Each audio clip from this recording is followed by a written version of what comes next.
Hello दोस्तों, मैं हूं आप सबका प्यारा दोस्त लीला व्रत। स्वागत करता हूं आपका अपने यूट्यूब चैनल पर। दोस्तों, यदि आप थंबनेल लेकर आए हैं तो आपको पता चल ही गया होगा कि आज का जो विषय है वो क्या है।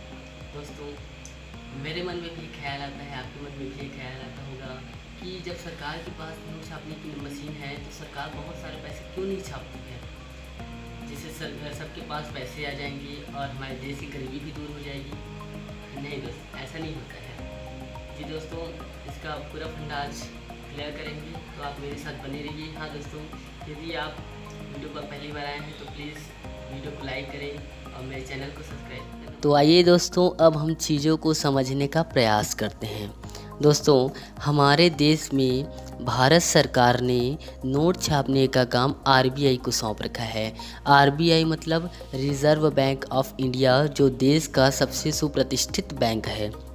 दोस्तों, प्राचीन समय में चीज़ों का लेन देन करने के लिए बार्टर सिस्टम चलता था।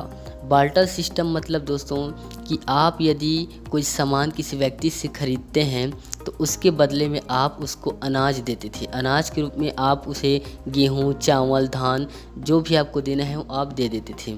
दोस्तों, यदि आपको पहले के ज़माने में टमाटर खरीदना था तो टमाटर के बदले में आप उस व्यक्ति को गेहूँ या चावल भी दे सकते थे। दोस्तों, यह बार्टर सिस्टम आज भी देश के कुछ गांवों के कुछ हिस्सों में प्रचलन में है। दोस्तों, तो समय बदलने के साथ साथ यह बार्टर सिस्टम भी चेंज होती गई और अलग अलग समय में अलग अलग तरीक़ों से चीज़ों का लेन देन होता था। जैसे कि मौर्य काल, मुग़ल काल में सिक्कों का प्रचलन बढ़ता गया। दोस्तों, वहाँ अनेक प्रकार के सिक्के जैसे कि चांदी, सोने, तांबे, इसके द्वारा चीज़ों का लेन देन होता था। तो दोस्तों, समय के बदलने के साथ साथ इस आधुनिक युग में हम सिक्कों या बार्टर सिस्टम का उपयोग न करके नोट के रूप में हम चीज़ों का लेन देन करते हैं। इसका मतलब दोस्तों, या आप समझ ही गए होंगे कि हमारा नोट सामने वाले मटेरियल पर निर्भर करता है। हमारे पास कितना नोट है ये ज़्यादा डिपेंड नहीं करता, बल्कि डिपेंड ये करता है दोस्तों कि सामने वाले के पास कितना सामान है। अब आइए दोस्तों, अब समझते हैं कि यदि सरकार बहुत सारे नोट छाप देगी तो आखिर क्या होगा। दोस्तों, इसको समझने से पहले हमें ये समझना होगा कि हमारे देश में जितने भी नोट हैं वो यहाँ के जीडीपी के आधार पर निर्भर करता है।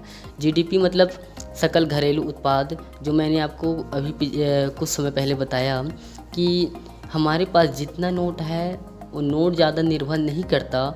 नोट उसी पर निर्भर करेगा कि कितना उसके पास सामान है। उसी प्रकार दोस्तों, हमारे देश में जितने भी सकल घरेलू उत्पाद हैं उसी के आधार पर हमारे देश के नोट छापने का काम किया जाता है। अब यदि दोस्तों सरकार बहुत सारे नोट छाप भी देती तो उससे कुछ नहीं होगा, केवल उससे महंगाई ही बढ़ेगी। दोस्तों, इसको एक उदाहरण से समझते हैं कि यदि नोट छापने से पहले 1 किलो प्याज की कीमत 100 रुपये है, तो अब तो सबके पास हज़ारों हैं, लाखों रुपए हैं। तो क्या वो दुकानदार उस प्याज को केवल 100 रुपये में ही बेचेगा? नहीं दोस्तों, वह उसकी कीमत को 1000 कर देगा। तो दोस्तों, आप ही बताइए कि इससे महंगाई कम हुई या ज़्यादा? निश्चित रूप से ज़्यादा हो गई दोस्तों। तो इससे लोगों के पास नोट रहने का क्या मतलब है? दोस्तों, इससे नोट की वैल्यू कम हो जाएगी। कहने को तो लोगों के पास हज़ारों हैं, लाखों, करोड़ों रुपए हैं, लेकिन उन नोट की वैल्यू एकदम ज़ीरो है। दोस्तों, तो इससे तो आप समझ ही गए होंगे, मैंने आपको पहले भी बताया है कि हमारे पास कितना नोट है ये जानना ज़रूरी नहीं है, डिपेंड करता है ये सामने वाले मटेरियल पर। दोस्तों, हमारे पास नोट तो बहुत सारे हैं, हज़ारों हैं, लाखों हैं, करोड़ों हैं, लेकिन फिर भी क्या सामने वाले सामान की सप्लाई बढ़ी? नहीं। तो आप समझ ही गए होंगे दोस्तों कि सरकार यदि बहुत सारे नोट छाप भी देगी तो इससे कोई प्रभाव नहीं पड़ने वाला, बल्कि गरीबी दूर होने के बजाय और बढ़ भी सकती है, क्योंकि दोस्तों महंगाई बहुत ज़्यादा आसमान छूने लगेगी। दोस्तों, आपने ये वाला डेयरी मिल्क तो खाया ही होगा। दोस्तों जब मैं आज से 3-4 साल पहले इसको ख़रीदता था तो केवल 10 रुपये मिलता था, लेकिन आज इसका प्राइस 25 हो गया है। ऐसा क्यों? दोस्तों इसका कारण यही है कि आज लोगों के पास पैसा ज़्यादा है, लेकिन दूसरी तरफ पैसा ज़्यादा होने के कारण ही महंगाई बढ़ रहा है। तो दोस्तों इससे हम ये समझ चुके हैं कि लोगों के पास जितना नोट कम होगा, नोट की वैल्यू उतनी ही अधिक होगी और महंगाई उतना ही कम होगा। तो दोस्तों आप मुझे कमेंट करके ये बताइए कि क्या सरकार को बहुत सारे नोट छापने चाहिए? क्या